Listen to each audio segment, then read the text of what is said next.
there, Tanya Ott with Chicago Title here, and I am excited to talk to you today about remote online notary. So we are finally just that much closer in the great state of Indiana to being able to conduct remote online notarization. So initially the target date for the administrative rules and statutory authority was July 1st of this year.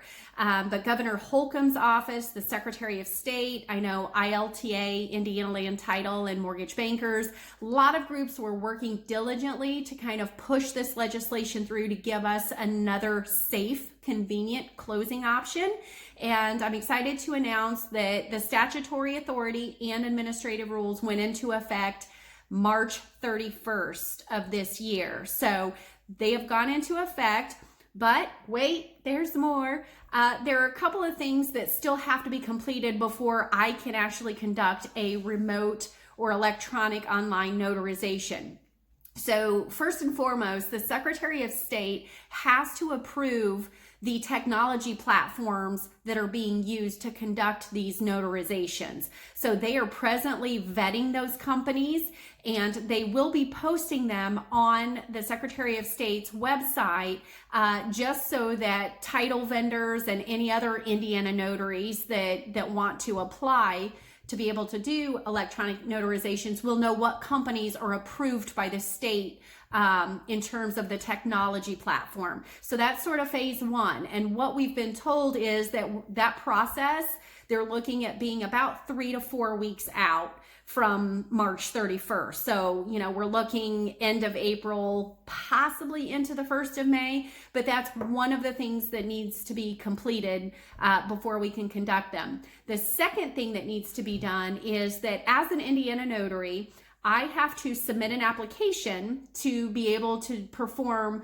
remote or electronic online notarization. So beyond filling out an application, I have to complete an education course and take an exam.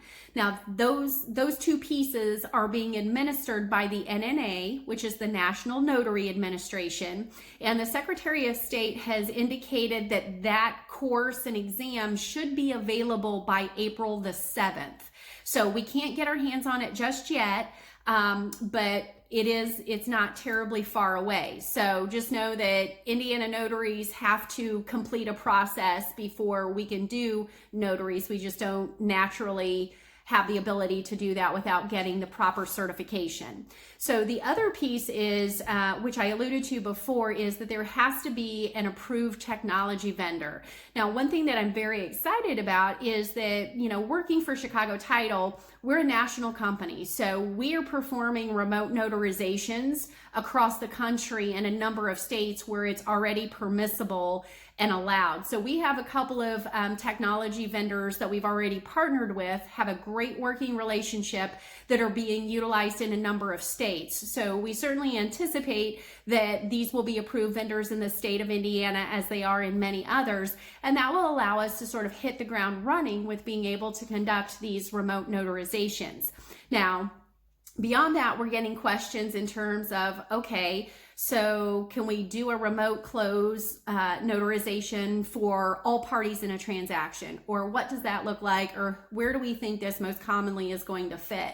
And before I jump into that, I think it's really important to note that for us to be able to conduct the remote notarization, the county that the property is located in must accept documents to be recorded electronically.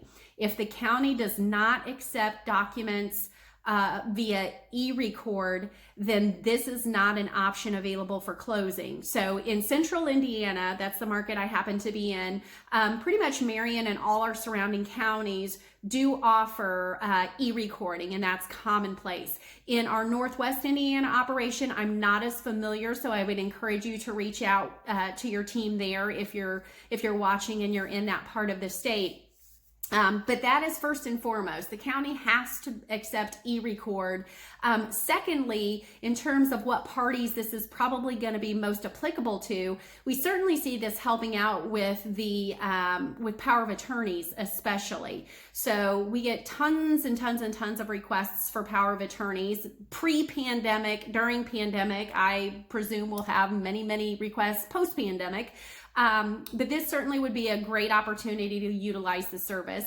We also see it being very useful on a seller side of the transaction to be able to execute the documents remotely if they so choose. Now, on a buyer's side of the transaction, it gets a little bit trickier because when there's a mortgage involved, there's a whole nother sort of layer of compliance and regulatory concerns.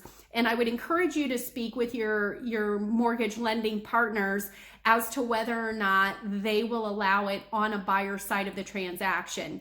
Now that Indiana recognizes and allows authority for it, that doesn't necessarily automatically mean that lenders have to accept that and have to allow electronic signatures. There are concerns with loans being able to be sold on the secondary market and a whole lot of things that happen behind the scenes that typically, we're not necessarily privy to or concerned about on the front end of a transaction. So I would encourage you to talk to your lender partners about that.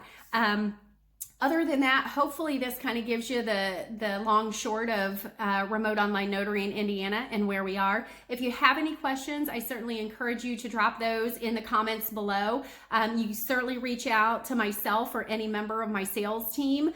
For Central Indiana, our local website is chicagotitleind.com. You can click on people and you'll find all our contact information there.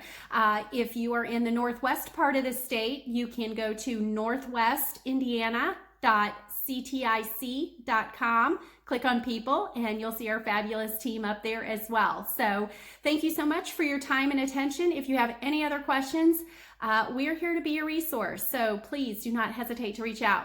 Thanks so much for your time.